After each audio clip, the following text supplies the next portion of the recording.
Hey team, how are you? Living is like climbing up a cliff's edge. And that's the journey of life. If we want to be successful, the attainment of achievement is at the top of the climb. And so moment in, moment out, day in, day out, we're climbing up a cliff's edge. The interesting thing is that success is a knife's edge between winning and losing. And when we're on the cliff's edge, when we're on the precipice of success, we have two options. One is to look down, see where we are, look how high we've climbed, or the other is to look up and see where the top is, where the goal is, where the top of the cliff's edge is to climb over. Now, what we do is, if we look down, there's a difference between the two. When we look down and we see how far we've got, there's fear in our heads, in our minds, in our psyche when we're looking down.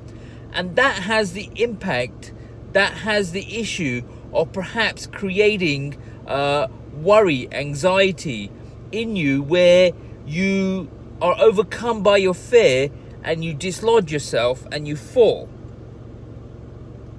The other is when you are looking up, you don't have that same element of fear. Instead, when you see the top, you're motivated, you're inspired, you are directed, and you want to push forward, you're driven.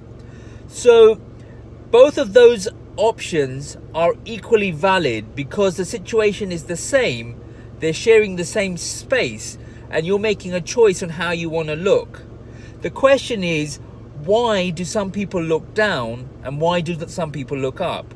And this is a question of self-sabotage. And this is the issue really I'm trying to talk about today. Why we self-sabotage. You see, the point is this, that when we are looking down instead of looking up, it's a symptom. There's a deeper issue there, because at the time we're looking down, we're self-sabotaging because we know that we're going to fear the fall, or the looking down is going to dislodge us and we're going to fall. But we accept that as the premise before we take the action on looking down, because we have to have the thought of looking down before we look down. So the question is, why do we self-sabotage? And I think this is a very deep question, deep issue. And it's about belief. It's about belief in yourself, in who you are, in your quietest and most darkest of moments. What do you think about yourself? Do you value yourself? Do you have a high self-worth? Do you believe in yourself? That is the question. When you're all alone, there's no one else around you, you're in your deepest and darkest hour, what do you think of yourself? Who are you at that point?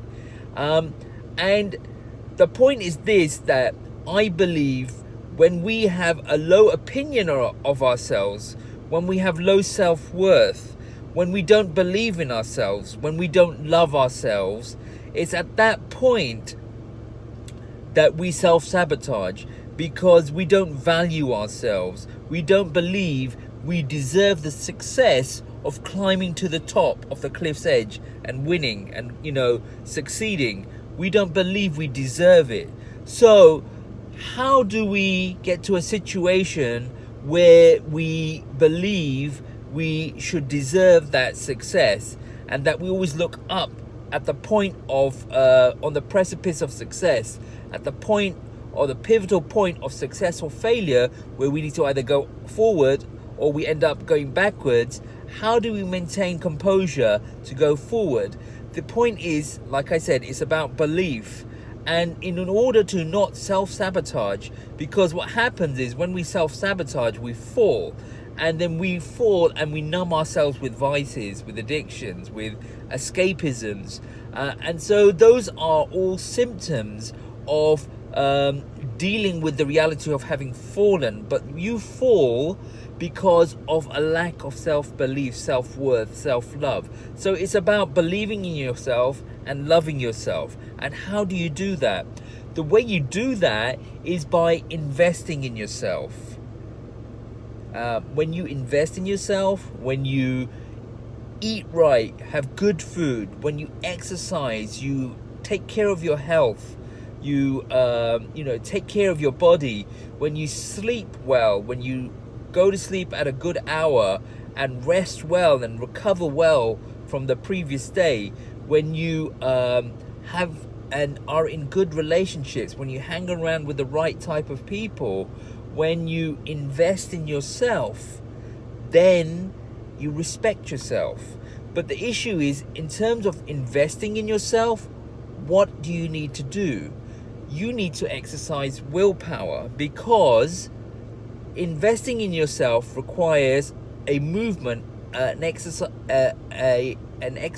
of will, a heaving, a big push and momentum to exercise will, to invest in yourself, to do what is right, what is good for you, as opposed to what is wrong, which is easy to do, which is just to follow your addictions and your escapisms and your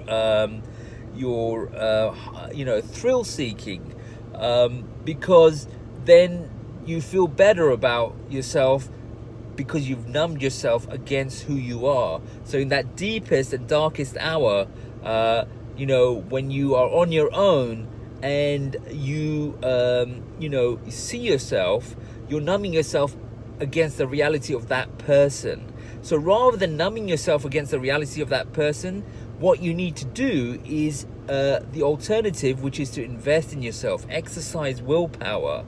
So the journey is about exercising willpower. And the way we do that, I've mentioned many times before, is putting in the routines and rituals, putting in the deep practice of developing state. And I've also shown you how to develop state, that the first movement of developing state is reflection, pondering. It's the easiest thing that we can do. Is think, that we think about our existence, our life, who we are, why we're here. It doesn't require action in the physical, it requires action, slowing down, stopping, and thinking and reflecting. And as you think and reflect, you build state, and that state allows you to develop and exercise willpower, and then that willpower allows you to invest in yourself.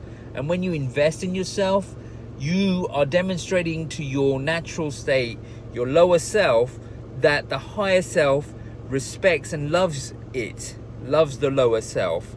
And so by your actions, you're demonstrating to your subconscious, your lower self, that you respect yourself, you value yourself, you love yourself. And so then in that situation, you deserve the success that you're trying to achieve. So when you're on the precipice of success, when you're on that pivotal moment of either going forward or going backwards, of achieving the climb of the journey of life, on getting to the top of the mountain or the cliff, then you will take action to look up as opposed to look down. All right, guys, take care. Enjoy yourselves.